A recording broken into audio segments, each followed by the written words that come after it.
Welcome back to Industry Insights Exclusive Interviews. I'm Julie Niekamp. This is the show where we go beyond the headlines, where we sit down with the people who have actually done the work, built the practices, been in the rooms where the decisions got made, and where we ask them to tell us what it was really like.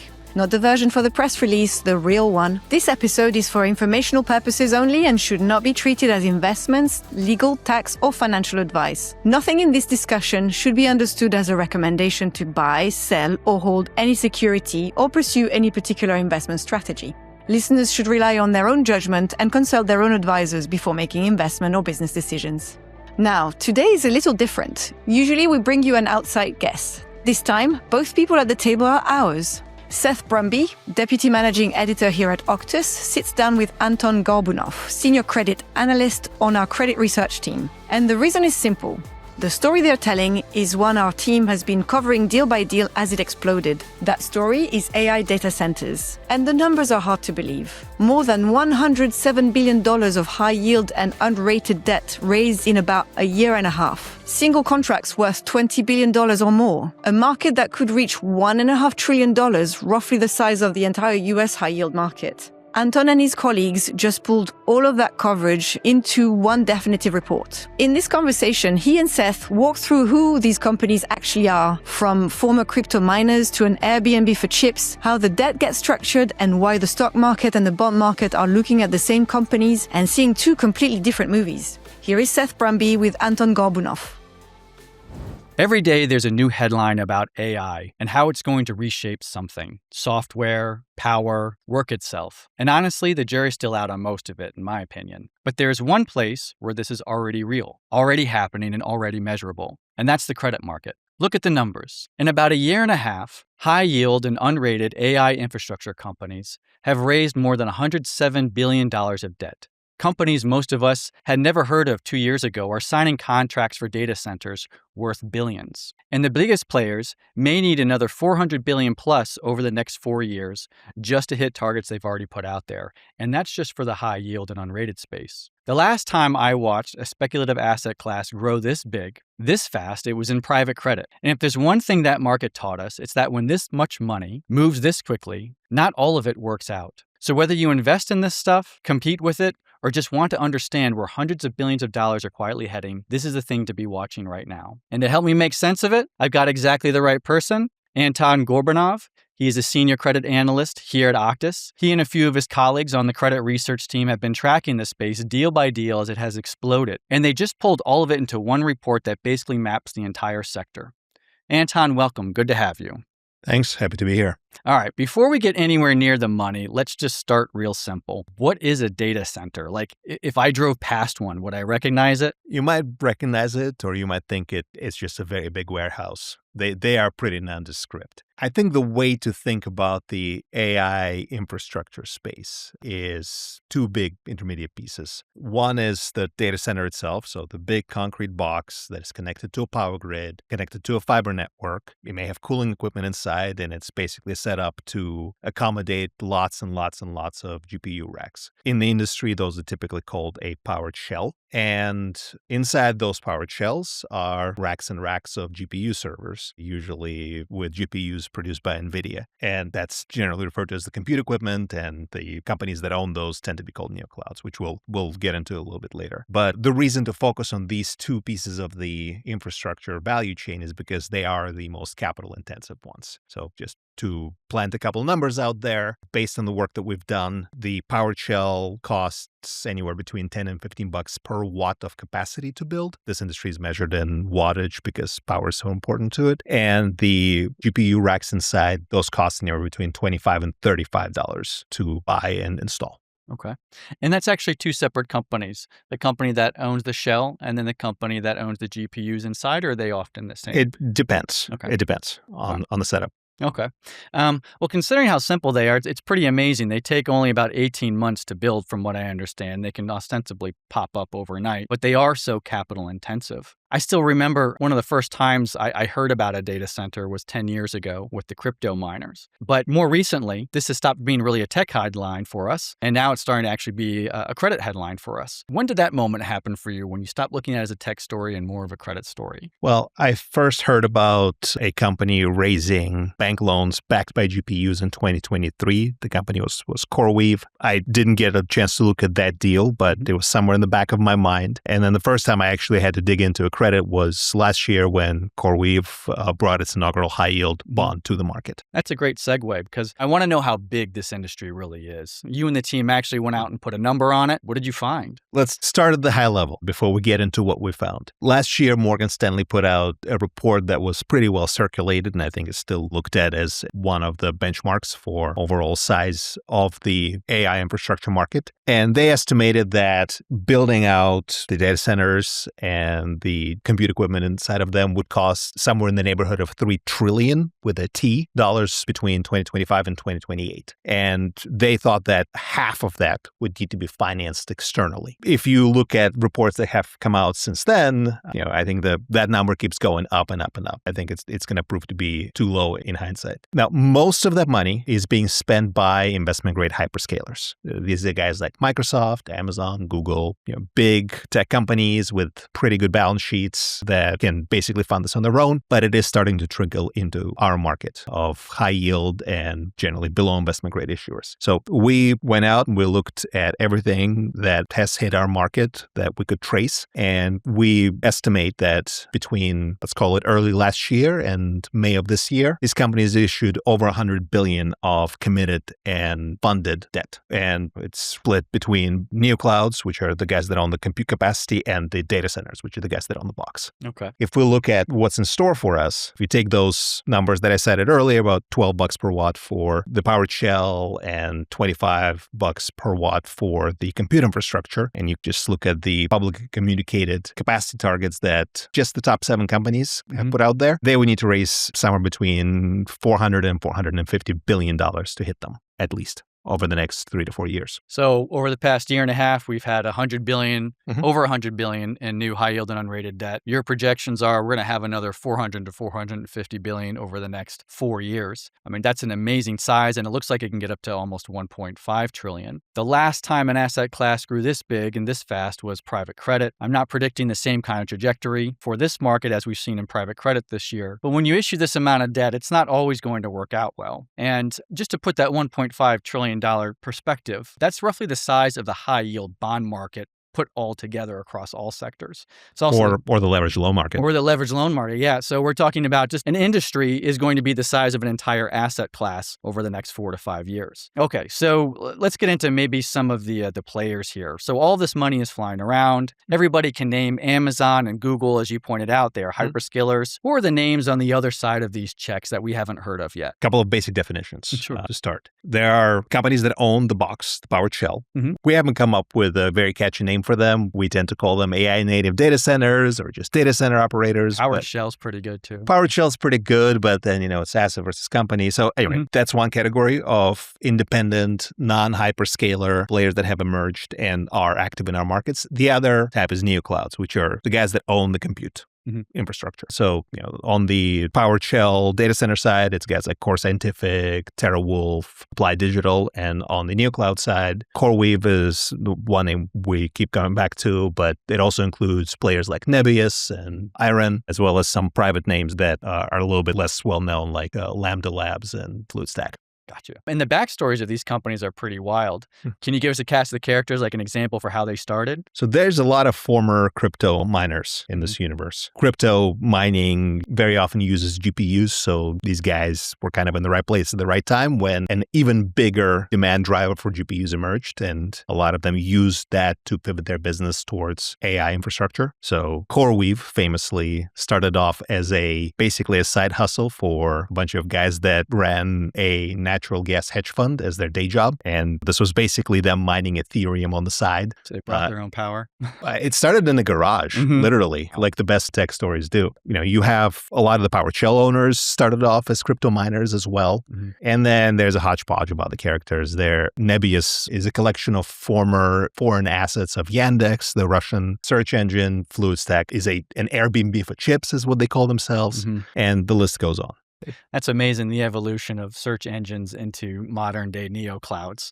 You go from an industry that's been pretty much decimated, and then they fall and they land on a golden nugget. So this is a brand new market, and people are inventing the plumbing and the new financing structures as they go. When you strip it back, let's talk a little bit about the debt and the structures. I mean, how do they put these deals together? Two types of debt that these players tend to raise. There's asset level and corporate level. Asset level looks to something physical or a contract or both.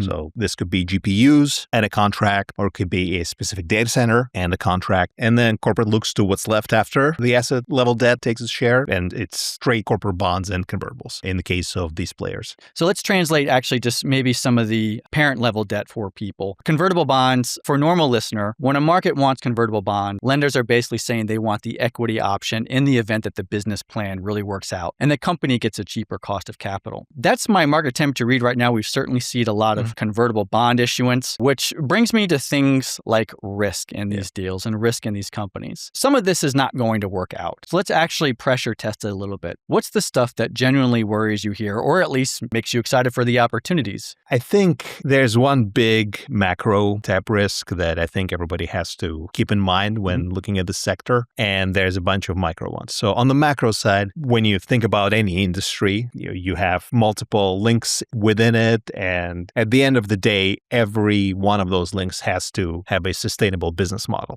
If you look at AI industry, we know NVIDIA makes money. We know Micron makes money. If we squint hard enough, we can say that the neoclouds and the data centers, they make money, or at least are making money right now. We haven't really seen financials for the ultimate end users, the OpenAIs and the Anthropics of the world, at least not in the public domain. But I think it's pretty well understood that the industry is still figuring out how exactly they're going to monetize all of these frontier models and basically all the wonderful AI tools that all of us use now. As far as I know, no AI company is actually profitable today. They need to figure that out in order for the whole value chain to hold up over time. So that's the big macro risk that I think is obvious, but I think it's worth spelling out. On the micro side, to me, the biggest one with the neoclouds and the data center players in particular is contract economics. These are contracting businesses at the end of the day. You buy a bunch of GPUs and you sign a 6-year lease for those rental agreement for those GPUs, or you build a data center, set a 10-year lease for that data center. And the contract can be billions or tens of billions of dollars. So if you're off by a little bit, you could be off by $1 billion. So all of these companies need to make sure that the contracts entering into are actually profitable over the long run. And it's something that is relatively tough for an outside observer to infer and calculate on their own. Counterparty risk is another one. Most of the end users here tend to be companies that are very highly valued by the market, but that is not always the same as credit risk.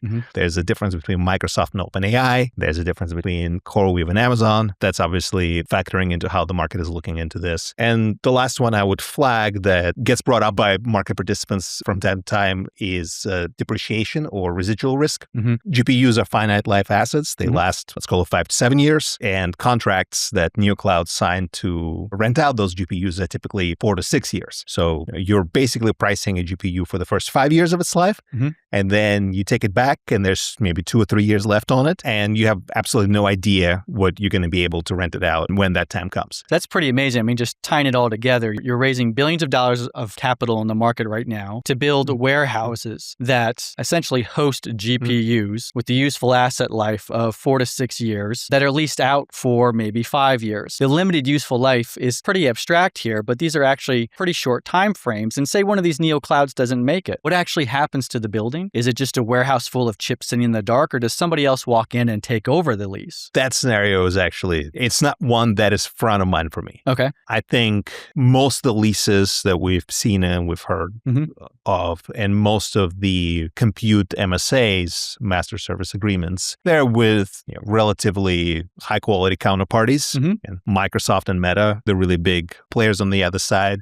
It's very unlikely that they're going to fall down on their lease. What I think people tend to get worried about periodically is what happens to the GPUs once the lease runs out. Okay. If you priced it at a certain level today and lease rolls off and the GPU is now 6 years old, are you going to be able to rent it here? Are you going to be able to rent it much lower? Or are you actually going to be able to rent it higher because everybody is using AI and inference, demand is through the roof, and everybody needs whatever compute they can get their hands on? This touches on kind of the social aspect of data centers. The useful life of an asset might mean more than just the GPUs too. I think about all of the behind the meter power that data centers are bringing to the grid, which even if that data center doesn't work out, you still have the power for other consumers, whether those are industries or whether those are retail. This brings to mind some nuclear power plants that I was covering years ago that had not themselves fallen into bankruptcy, but a couple of them in South Carolina were mothballed as the result of a corporate bankruptcy. And Brookfield came in and they're going to fire them back up to sell the power to data centers, among others. I mean, certainly this country does need more power. There's a lot of real money flowing into the power side. This might be good for communities, but obviously there's been a lot of local pushback to data centers. That might be a separate topic, but I'd just like to point out that could be a risk too eventually with people don't wanting to have these in their backyards. But let's move away maybe from the negative side, because you and I are credit guys. Yeah. We always see the glasses half empty. When we look at the equity markets, here's one thing I can't get over. The stock market and the bond market are staring at each other. They're looking at the exact same companies and coming to very different conclusions. Can you just break that dynamic down for us? Sure. So just to put a finer point on it, to pick on our favorite company, CoreWeave. This is a stock with a market cap that's tens of billions of dollars. I haven't checked where it is today, but let's call it 60 to 70 billion. And it has bonds that are trading wide to the single B index. And they have traded wide consistently. You can see similar relationships in the data center space as well, where you have secured bonds backed by a lease with an investment grade counterparty that are trading wide to their rating, despite the fact that the company that owns the residual interest in all of these data centers, the publicly traded parent, has market cap that's tens of billions of dollars. I think a big part of it is just the basic credit versus equity, risk reward,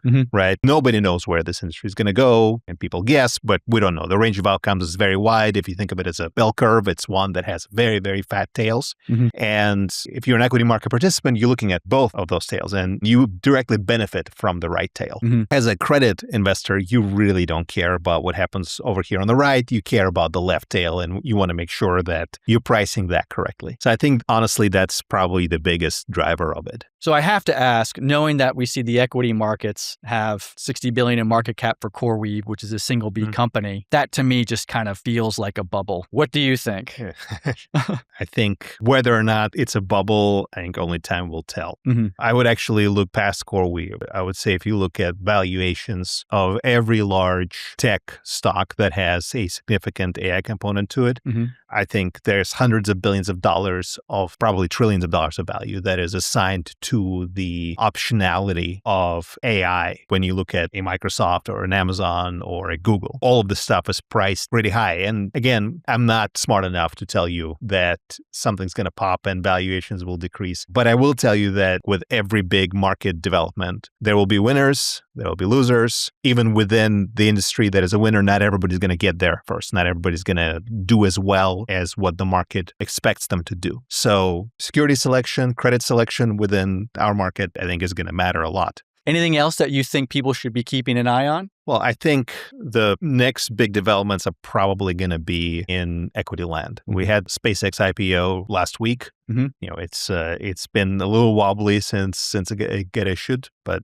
I think people should be keeping an eye on where that goes, and more specifically how the AI angle to SpaceX is going to get absorbed and looked at by the market. And then the next two big events are potential IPOs for Anthropic and OpenAI. And as I said earlier, whether or not the end users, i.e. the AI labs, are profitable or have a path towards a sustainable profitability level is really the biggest question for the whole ecosystem. So I'm really looking forward to reading those S1s. Hopefully we see them soon. I'm looking forward to reading more of your research. All right, as we wrap up, a quick word on where the story goes next because the money is only half of it. Across the country, these data centers are landing in real communities, and the fights over power, water, noise, and who actually pays for it all are becoming front-page news. Our reporters and analysts are all over that side of the story, from the municipal debt funding to the build-out and policy battles, deciding where these things get built. Stay tuned because we'll be bringing you these conversations. In the meantime, Anton, thanks again for making the time and listen to a billion-dollar story.